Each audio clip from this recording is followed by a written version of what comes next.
Then based on that, you can make changes whether they are sick or whether they're healthy and they want to stay healthy. Does that make sense? So more on diagnosing celiac disease. Old school. Celiac disease is the only manifestation of gluten sensitivity. Intestinal biopsy is the gold standard. Antibody blood tests are used for gliadin. And extra-intestinal manifestations of celiac disease are rare. That was prior thought, right? Really, prior to just a few years ago. Today, celiac is a rare manifestation of gluten sensitivity. There are more cases of other diseases, other autoimmune diseases, than there are of celiac disease. So celiac disease is actually a rarer manifestation of the way people respond to gluten. HLA-DQ testing with clinical symptoms is the gold standard for gluten sensitivity recognition. And extra-intestinal manifestations of gluten intolerance or sensitivity are a major cause of misdiagnosis in developed nations worldwide. This is what I was talking about a moment ago. This is the genetic influence over how gluten in the genes play a role. You've got, in this diagram, this is a diagram of small intestinal cells. So here you've got healthy intestinal cells. On the right, you've got cells that are damaged. But what gluten does is it disrupts the desmosomes in between the cells and creates a leak and creates an intestinal permeability. And then that allows gluten to get access to the GALT, to the gastro-associated lymphoid tissue. You've got a lot of lymphocytes in that tissue, and on those lymphocytes are these little receptors. That little tiny receptor right there is called an HLA-DQ receptor, and those are the genes that we test for. We test the patterns on those genes to see the propensity to react to gluten. Because if you have the pattern, then you either make one, a Th2 reaction, two, a Th1 reaction, so that's antibody production or inflammatory mediators are being produced. It can go either way. It can go both ways. And again, this is why a lot of the lab testing, the serological lab testing, is so inaccurate.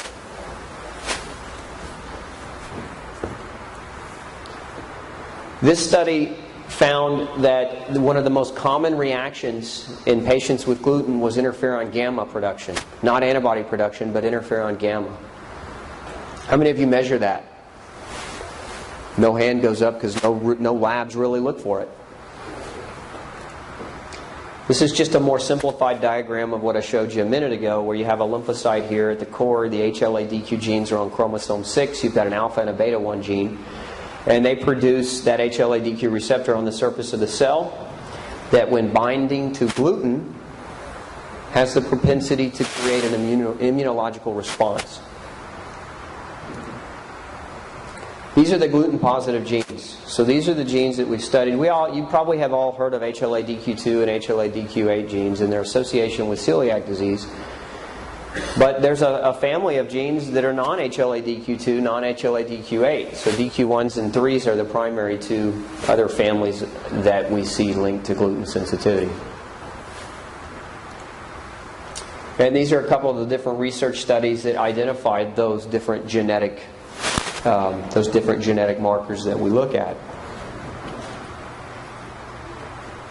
DQ1 here accounting for 20% of gluten ataxia patients. This was published actually twice over the last couple of years. And this was directly from Mayo. So Mayo Clinic is now making this recommendation for all IBS patients. The patient has IBS and has serological negativity for celiac disease and has biopsy negativity. The recommendation is genotyping, HLA-DQ genotyping. And if they are positive HLA-DQ positive for gluten sensitivity, then the next recommendation is a gluten-free diet trial. To me, that's not aggressive enough. If you've got positivity on HLA-DQ2, 8, 1, or 3, you should be gluten-free for the rest of your life. Not for 3 to 6 months and have a re-biopsy, because the biopsy is not a gold standard, as we've talked about. Okay. Questions so far? Yes?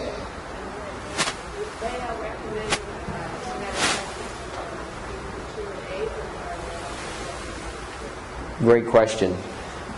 She asked, is Mayo Clinic recommending HLA-DQ testing for DQ2s and 8s, or are they also recommending DQ1s and 3s? And the answer is they're only recommending testing for HLA-DQ2s and 8s. So again, not aggressive enough. Yes? We're going to get that slide. Yes. You guys, I meant to email it out this morning. I will email it out this afternoon. Everybody will get a copy of this, of everything we covered today.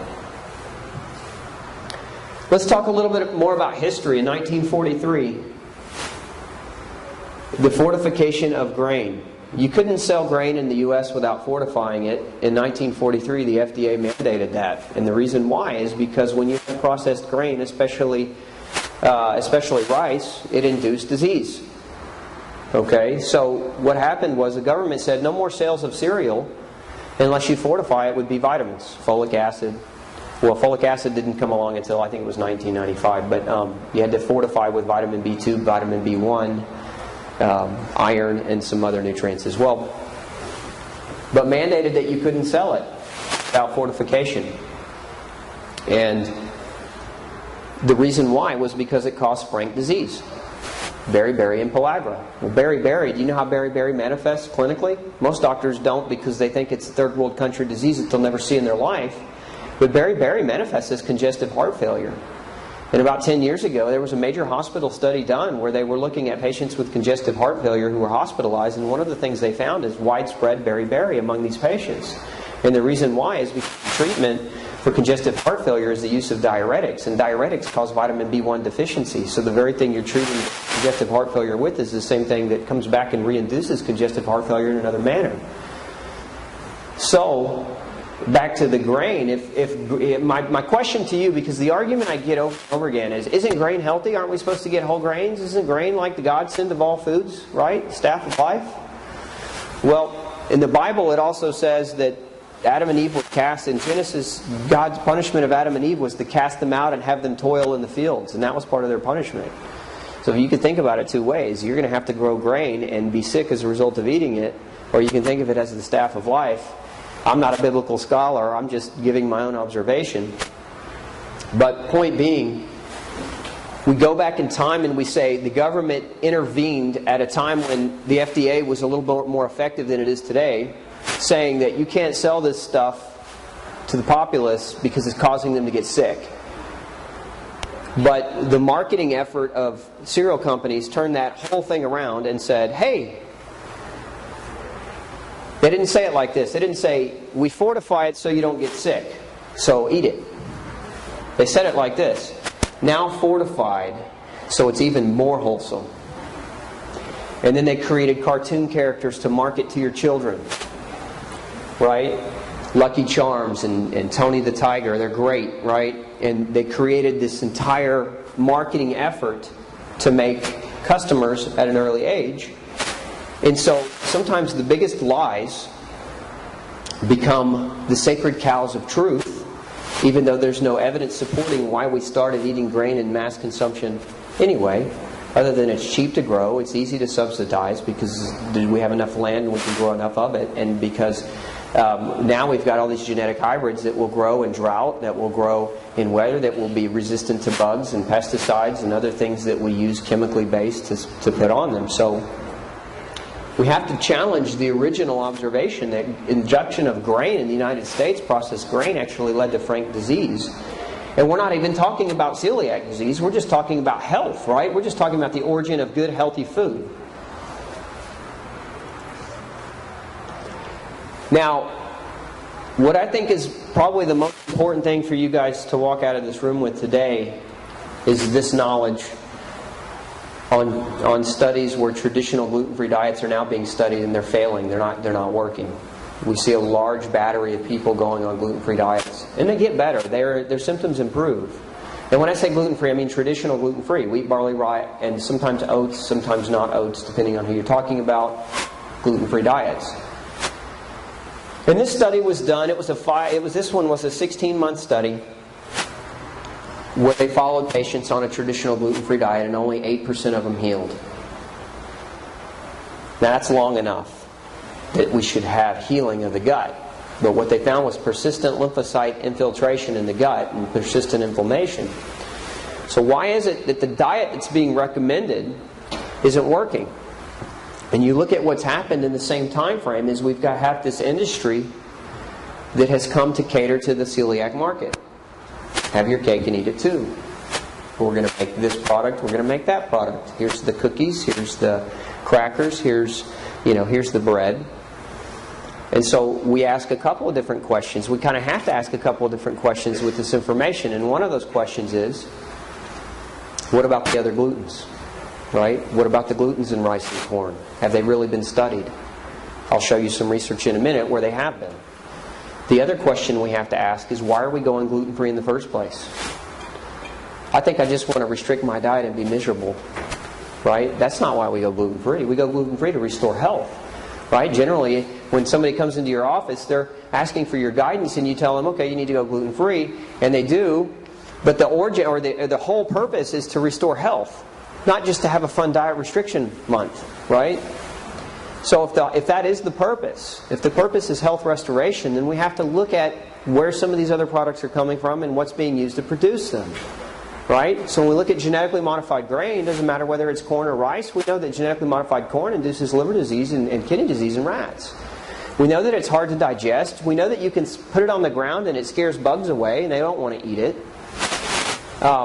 So we know all these factors, and yet we continue to use these things in food products, and we see our patients not get better. Or we recommend it, encourage our, yes, gluten-free is easy, go over here and get all these things. And so I'm challenging the status quo of the advice, because the advice is leading to people not healing. And if the goal is to heal, if the goal is to get better, then we have to change what we're saying. Right? And the patients don't come to you so that you can beat around the bush and baby them and coddle them. They come to you so that you can shoot straight with them and say, look, as much as you want to do this, you're a fool if you do, if you want to get healthy. That's your job. Your job as the doctor, physician, healthcare provider is to be straight, not to coddle. This study was also published in 2010, so last year, and we found that mucosal recovery was absent in a substantial portion after 5 years on a gluten-free diet. So we're seeing higher levels of refractory disease coming in, higher levels of patients not responding to the diet, and so that coincides with a lot of things. It coincides with other glutens, it coincides with the availability of junk food that's being labeled as gluten-free. It coincides with a lot of things that we need to be addressing as physicians. So we have to take a look at what's going on that we're doing wrong, potentially, and make adjustments. So the cardinal rule of nutrition, and you cannot escape this rule, and I don't care who you are, you can try to talk yourself out of it, but the number one rule in nutrition, you cannot get healthy and you cannot achieve health eating unhealthy food. Now I know that sounds like a no-brainer, but so many people ignore this. So then the next question, if we're thinking circularly about questioning everything, is what is healthy versus what is not healthy? Because prior to this conversation, I was being told that whole grains were healthy. So we have to challenge the sacred cows. We have to challenge the beliefs that are there without proof. Processed and packaged food is not healthy regardless of whether or not the label claims to be gluten-free. Right? So if we make those staples in our diet, what are we actually doing? We're just trading one disease for another, one origin of disease for another. You can't sustain good health eating a bunch of processed cereal, whether it says gluten-free or not, because it's the extrusion process of making cereal creates acrylamide. It's got tons of sugar added to it, different dyes. It's probably genetically modified. It isn't really a healthy product. You have to evaluate products before you eat them. Eating unhealthy foods leads to poor health. Again, another no-brainer. Many over-the-counter packaged foods contain cross-contamination of gluten. There was a study published last year where 41% of gluten-free labeled products were actually cross-contaminated with enough gluten to cause damage to people with gluten sensitivity. That's 41%. That's a high percentage. And this was just a random study where they pulled products off the shelf randomly and sent them out and tested them. Many gluten-free products contain other types of grain-based glutens that have not been adequately studied to be safe for those with gluten sensitivity. And I'll show you here in just a minute. Most processed gluten-free products contain genetically modified grains, high amounts of sugar, and are devoid of any significant nutrient density. And so all those things being said, and all those things taken into consideration, we have to be aware of an entity or a situation that can occur in our patients when we're taking them gluten-free, and it's gluten-free whiplash. And what happens with gluten-free whiplash is, initially when you tell a patient to go gluten-free, what do? they lock down. It's paralysis analysis, right? It's like, oh my God, I can't eat anything. And they don't. And their diet is very restricted and very limited. But the more they reach their feelers out and their crawlers out, they start deviating and they start bringing into the fold gluten-free products and processed food products and other things. And so somewhere in the neighborhood, and this, I see this happen very frequently, about 3 to 6 months into treatment, we'll see a backpedaling, right? A backpedaling of symptoms. And what I mean by that is when they initially come in, maybe it's thyroid disease, maybe it's joint pain, maybe whatever the case might be. Then we do lab analysis, we make changes in their diet, and then they get better. And then 3 to 6 months into it, they start getting worse again. And so the first conversation that I have had with a number of these patients is, okay, what is it that you're doing that's different from what I'm recommending? Right? And so the answer inevitably to that is most of them have added processed food back into the mixture. They've added other forms of glutens, they've added processed food. This is a study that was recently published in the Journal of Theoretical and Applied Genetics, where they found that genetic breeding of wheat strains has increased the incidence of gluten sensitivity. And so one of the things we know over the last 30 years or so is that the content of gluten in strains of wheat has doubled. Because we want it to double, because we've genetically modified it to double, because that's what brings us the baking qualities that so many people are after. So genetic manipulation of grains, there's no long-term research on how that is safe. Most of the studies have been done on animals for 3 to 6 months at a time, and then they're considered safe. But we know that's a little short-sighted. The pervasive use of grains in the food supply. Remember what we said about seeds earlier, and I was just trying to give you some common sense perspective on what a seed is designed to do in Mother Nature's grand scheme. And if you were to actually go out and try to collect enough seed to make your own bread, how much effort would that take versus how many calories that food would provide back? It's not efficient for what our human DNA has evolved from. We've evolved over millions of years in more of a hunting-gathering lifestyle versus a agrarian or agricultural-based society. So if you look at calories in versus calories out in survival through eating and collecting and gathering food, it's a caloric negative to collect grain and do all the work that goes into milling, processing, cooking, and everything else. And so we would actually starve if that's what we were trying to collect without modern technology. The use of herbicides, pesticides, and fungicides on these grains. When they store grains in silos, they actually spray them down and soak them in pesticide. And this is to keep the bugs off of them. So this is another reason why we're seeing increased incidence of people reacting to grains. It has nothing to do with gluten sensitivity and everything to do with chemicals. The overuse of antibiotics. Antibiotics destroy the gut bacteria, the friendly gut bacteria. So here we have 4 barriers in our immune system, and one of them is being destroyed by the pervasive use of the medication. And it weakens the immune system and exposes more of the gut lining to gluten.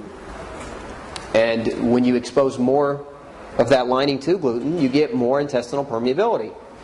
And as a matter of fact, it's now the thought that it doesn't matter whether you're gluten sensitive or not, whether you're genetically gluten sensitive or not, that gluten can induce leaky gut. And that's published studies that are coming out of the University of Maryland. I think they're going to be talking about that today. Medications in general. So a lot of the over-the-counter and prescription meds contain grain-based adhesives. And if you have patients, especially thyroid patients, that you've got on Armour Thyroid or Synthroid, you should be aware they've got corn-based ingredients. And one of the biggest challenges I've had in getting my thyroid patients to fully heal is the grain in their medicine. So you have to look at that and work with a compounding pharmacy to get something done for those individuals as best you can.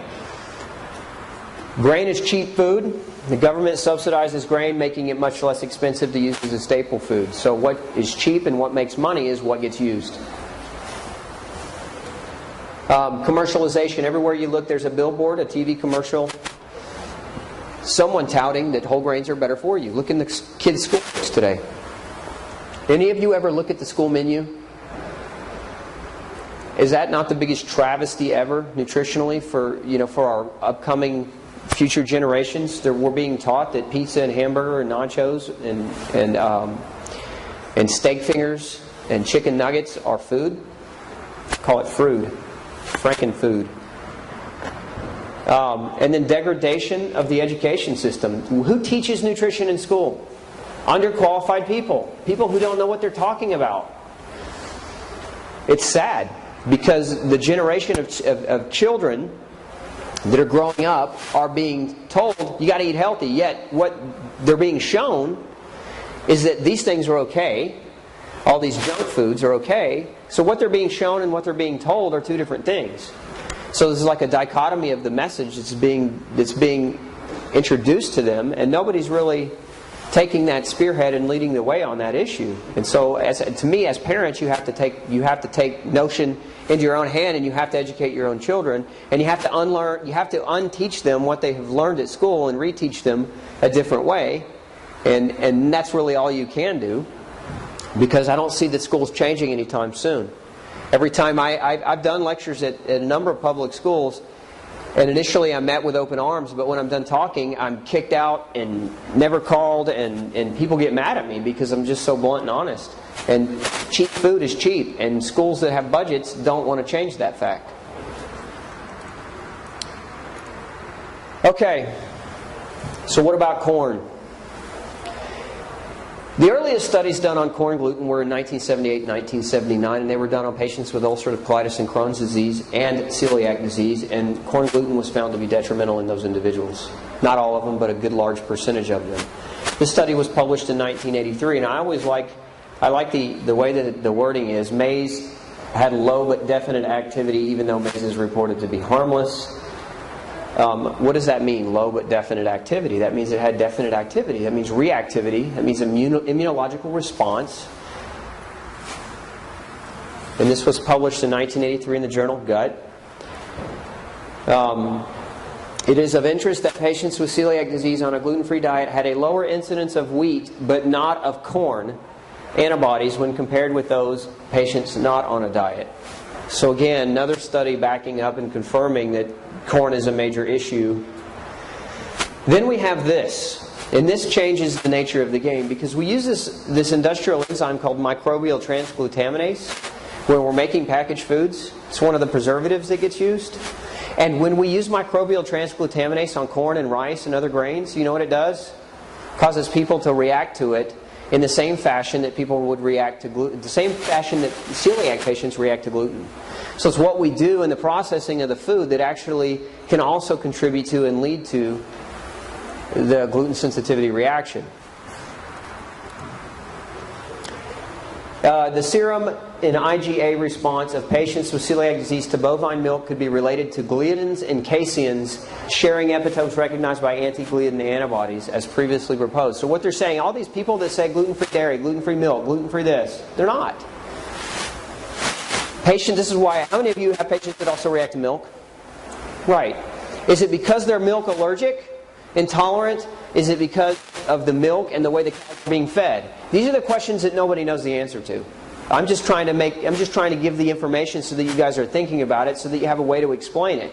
But to me, when you feed a cow who is genetically designed to eat grass, clover, hay, and you lock them in a 6x6 pen with 5 other cows, and they roll around in their feces, and you feed them grain so they don't get exercise, they get food that would make anyone else fat, and they grow 500 pounds in the last 6 months of their life so that we can sell them for more money, because the heavier they weigh, the more weight, right? The more money we get per pound, right? That's what we're feeding our meat, right? So we call that gluten-free meat, even though there's no real research that says that there's no cross-tissue translation of immune reaction. Nobody knows. But a lot of my patients react to corn-fed beef, but don't react to grass-fed beef. Have you guys found that to be the case? A lot of doctors found that to be the case. So we have that component, but then we have the milking cows.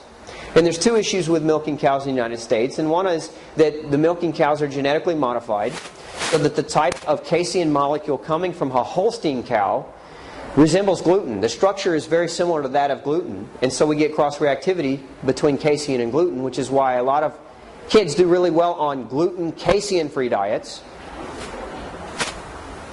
But then we also get what we feed the cow as it's milking.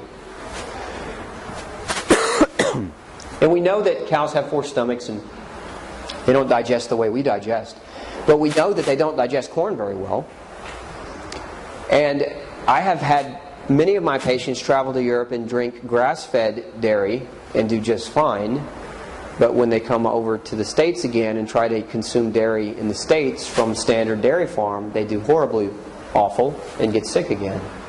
So these questions are questions that you should be asking, that you should be discussing with your patients, because when you say go on a gluten-free diet and they go over and they're buying the yogurt for their probiotics, but the yogurt is processed from cows that are eating corn, rice, and soy and wheat and all other types of genetically modified grain, are they reacting to that because that translates into the dairy? And some research says that it is, and other research is out. I've got a couple of colleagues in Germany that are doing some studies right now, and as soon as I know something, I'll share it. But these are the questions that you want to be asking, because dairy technically isn't gluten-free if we're feeding the cow grain. We know in humans that gluten passes through and translates into breast milk. It's just nobody's really accurately studied it in bovine. This was a study published in 2005, and this was a study that was done different. All the other studies on corn where they were measuring antibodies, this study was done, it's called a rectal challenge, where they actually rectally challenged with corn gluten. And they weren't measuring antibody response, they were measuring inflammatory chemical mediator response. So nitric oxide response is what they were measuring. What they found is that yes, people with celiac disease had high levels of reaction to corn gluten on rectal challenge. So it was affecting their gut and inflaming it. And so then, the wording here is it's intriguing as maize is considered safe. To me, it's not intriguing at all. It's alarming that nobody else is saying this, that nobody else is out there saying we need to make changes, because there's a whole industry of people that are out here today, and God bless all of them, because they have at least stepped up to the plate to create something for people to eat.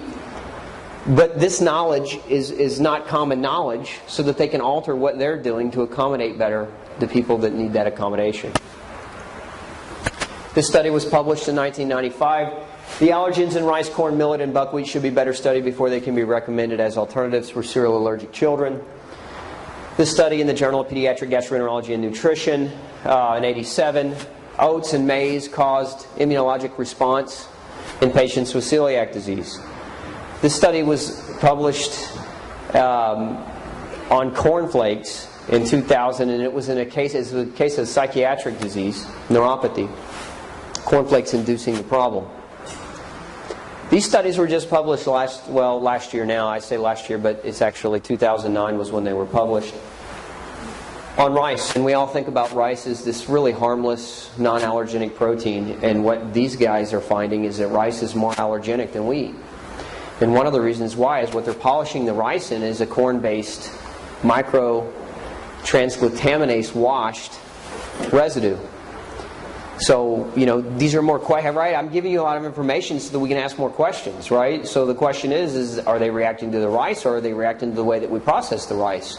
And if they're reacting to the way that we process the rice, then do we need to start looking at processing rice a different way, right? And be able maybe to eat it or maybe not. My recommendation is not, but just because it has a gluten, and we know so much about gluten causing damage at 20 parts per million, and just because you don't react to it when you eat it right away doesn't mean you're not reacting to it slowly over time, creating and inducing autoimmune disease, as the studies do show from those Air Force veterans. So gluten aside, isn't grain supposed to be healthy? So the Food Guide Pyramid recommends up to 11 servings a day. Now I used to teach nursing school, the nutrition program here in Houston at HCC, and what we did every time we did an experiment, and what we did was I made them eat the Food Guide Pyramid. I made them follow it. And so they were packing in 8 to 11 servings of grain a day. And I made them document their symptoms as a result of following this protocol. And you know what always happened, right? They all got sick. And so it was, to me, the best way to teach is to experience. And so they experienced it, I experienced it. The seeds are sprayed with fungicides and insecticides.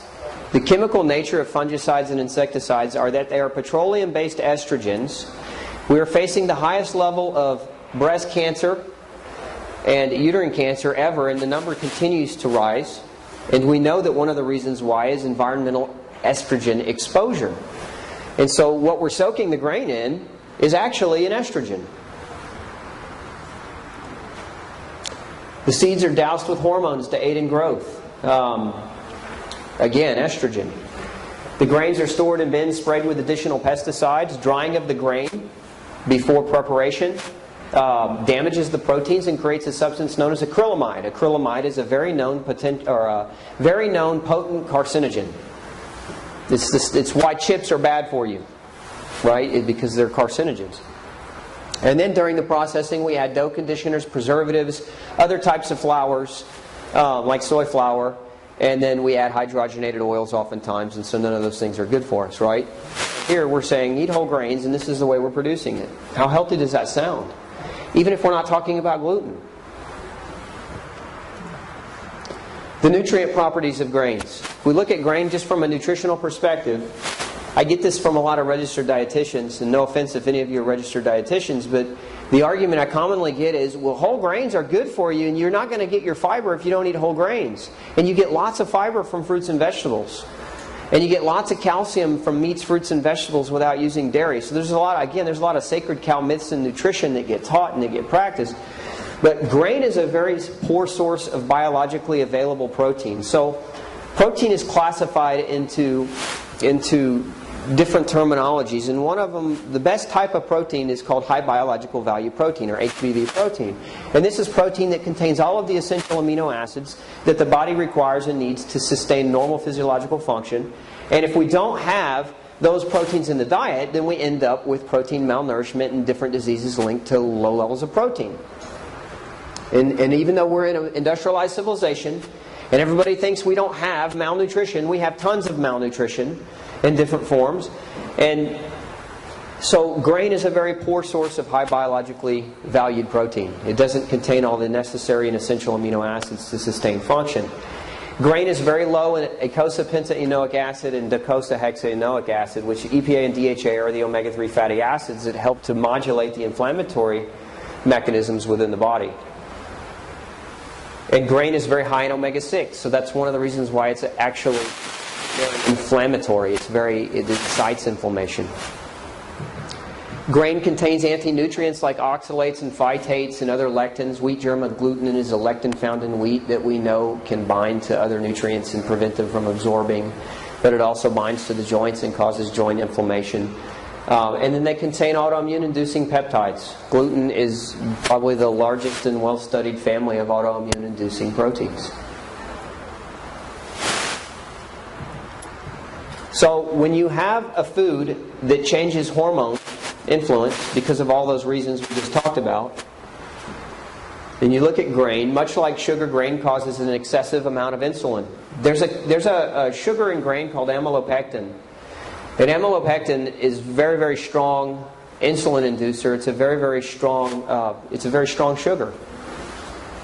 This is why a lot of the diabetics, if you look at the American Indian population, the Pima Indians, one of the most prolific diabetic populations, and one of the reasons why is they were taken from their hunting-gathering lifestyle of eating primarily red meat, and foraging for food, and they were given grain subsidized by the government, and they all developed diabetes and heart disease. One of the reasons why is because the grain, high in amylopectins, induces elevations in blood sugar, which causes insulin excess, which then eventually leads to pancreatic failure and insulin-dependent diabetes. So, insulin causes the body to store fat. It tells the body not to make muscle. It reduces vitamin C uptake into white blood cells. That's how it suppresses immune function. That's why diabetes, one of the reasons why diabetics get sick more frequently. Causes magnesium loss, which we talked about a moment ago. And then that can lead to high blood pressure, which is one of the most commonly treated conditions in the country today. And the side effects of diuretic medications and the side effects of the hydrochlorothiazide drugs, they cause B vitamin deficiencies. Those are the side effects of those medications. And then we have sodium retention and excess, which contributes again to congestive heart failure, but also contributes to bloating and swelling. And then we look at what is the first food we introduce to our children. So all those things that we just talked about, and now we want to say, okay, as a pediatrician, I'm going to tell you at 3 to 4 months, you're going to start feeding your baby grain. It's the best thing in the world for your baby. And I know because I'm a pediatrician. And the sad part about it is, and I don't say this to slight any doctor at all, because I think as a general rule, I think doctors are great people, but I think when you have an establishment that doesn't teach nutrition, when you don't have a requirement for the fundamentals of biochemistry, pathology as nutrition relates to them, how then can you have people leading with giving nutritional advice? There's an old saying, when the blind lead the blind, what happens? We all fall off the cliff. And if you've got pediatricians who haven't studied nutrition, recommending soy-based formulas where the number 1 and number 2 ingredient are soy and corn sugar as healthier alternatives than breast milk, we've got a problem. And so you want to look at those infant cereal. There's a lot of introduction charts you can find online where they tell you when to introduce certain cereals. And really just want to cross through that whole list. No infant cereals. How do you ever see kids with their little baggie of Cheerios or Goldfish? Right? Full of acrylamides, full of hormones. Horrible, horrible, horrible stuff.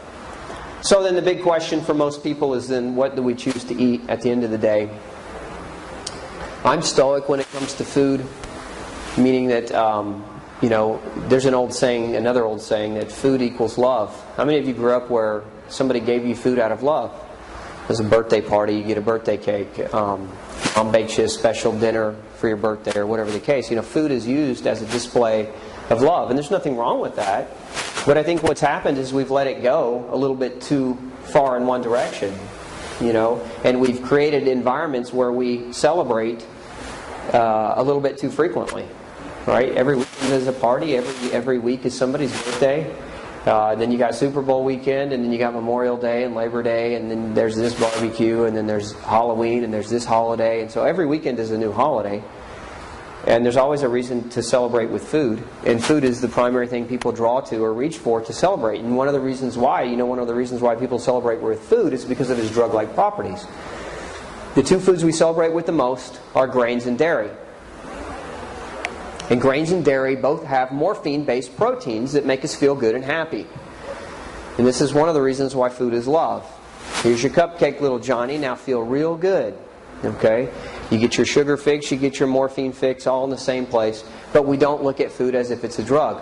We need to classify more so food, maybe not as being a drug, but as having drug properties that we should respect and identify and learn to identify. Otherwise, what ends up happening is we have children that grow up not realizing the importance or the value of how food can affect us mentally, how food can affect us physically, how food can affect us chemically.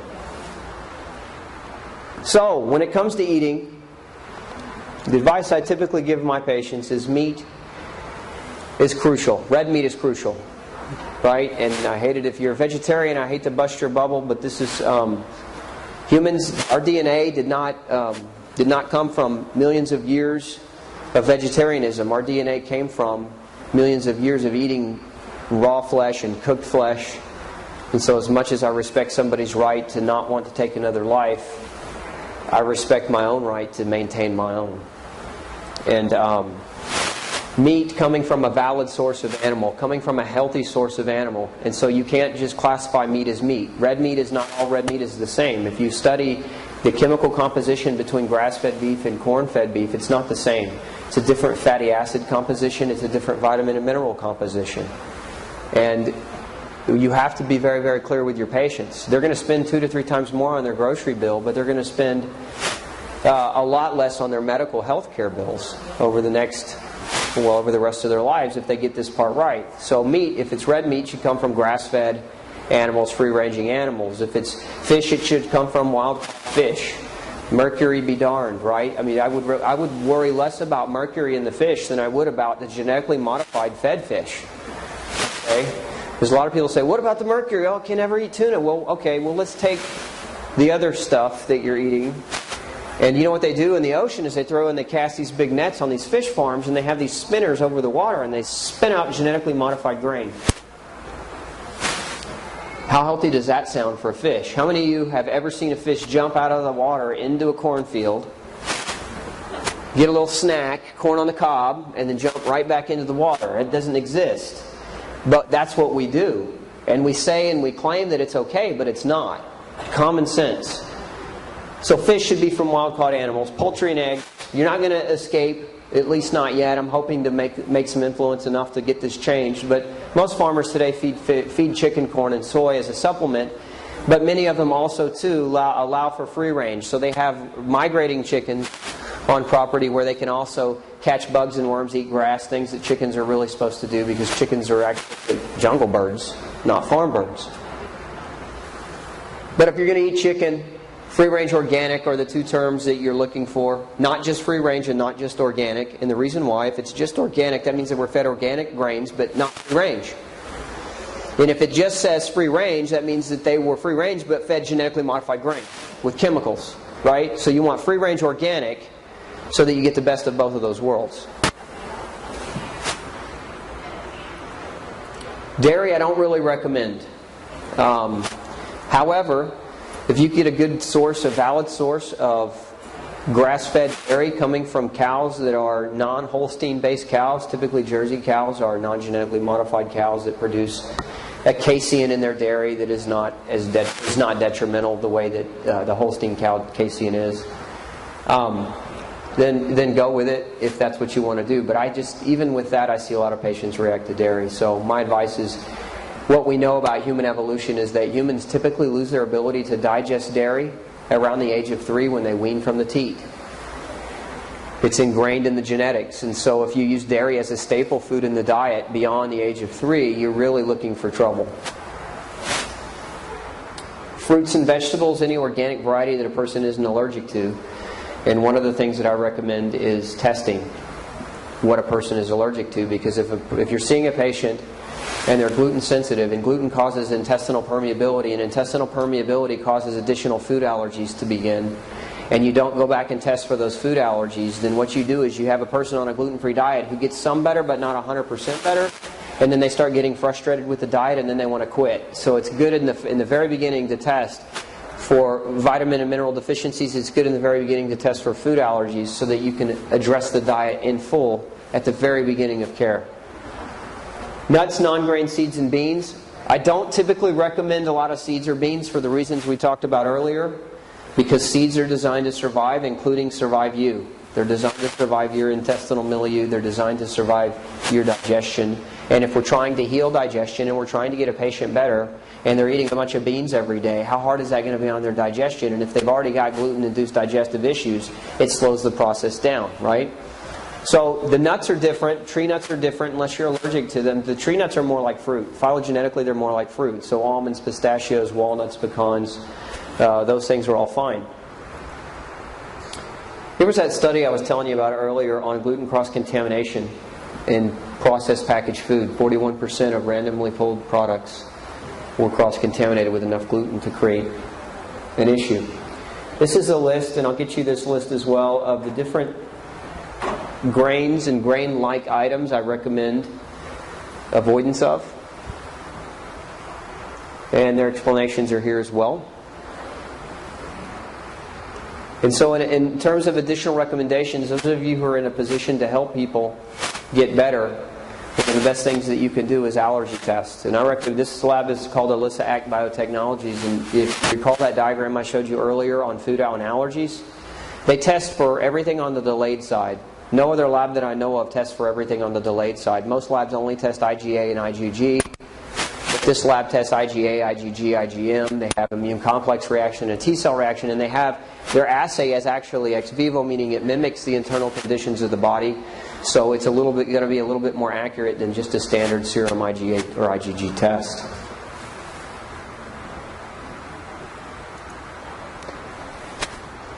One of the things that breaks my heart is to see a patient, especially a child, who is gluten sensitive on a genetic level, whose parents don't go gluten-free. And they isolate that kid in the house, and they fix the kid special things, and then they eat their stuff over here. Especially because gluten sensitivity is a state of genetics. Where do you think those genes came from? A lot of people are in denial. They want to help someone else but not themselves.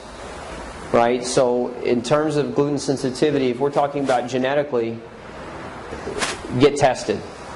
Because a black and white gives you an answer that's definitive, that allows you to do what you need to do. Whereas if you're just wondering, I wonder if I am, And you keep wondering for years, and then one day you get the diagnosis of autoimmune disease and you no longer wonder, but you could have prevented it in the very beginning. Also recommend nutritional testing. Testing for vitamin and mineral deficiencies sometimes makes the difference between healing and not healing. And so if a person has, for example, a glutamine deficiency, right? Glutamine is the fuel for the gut.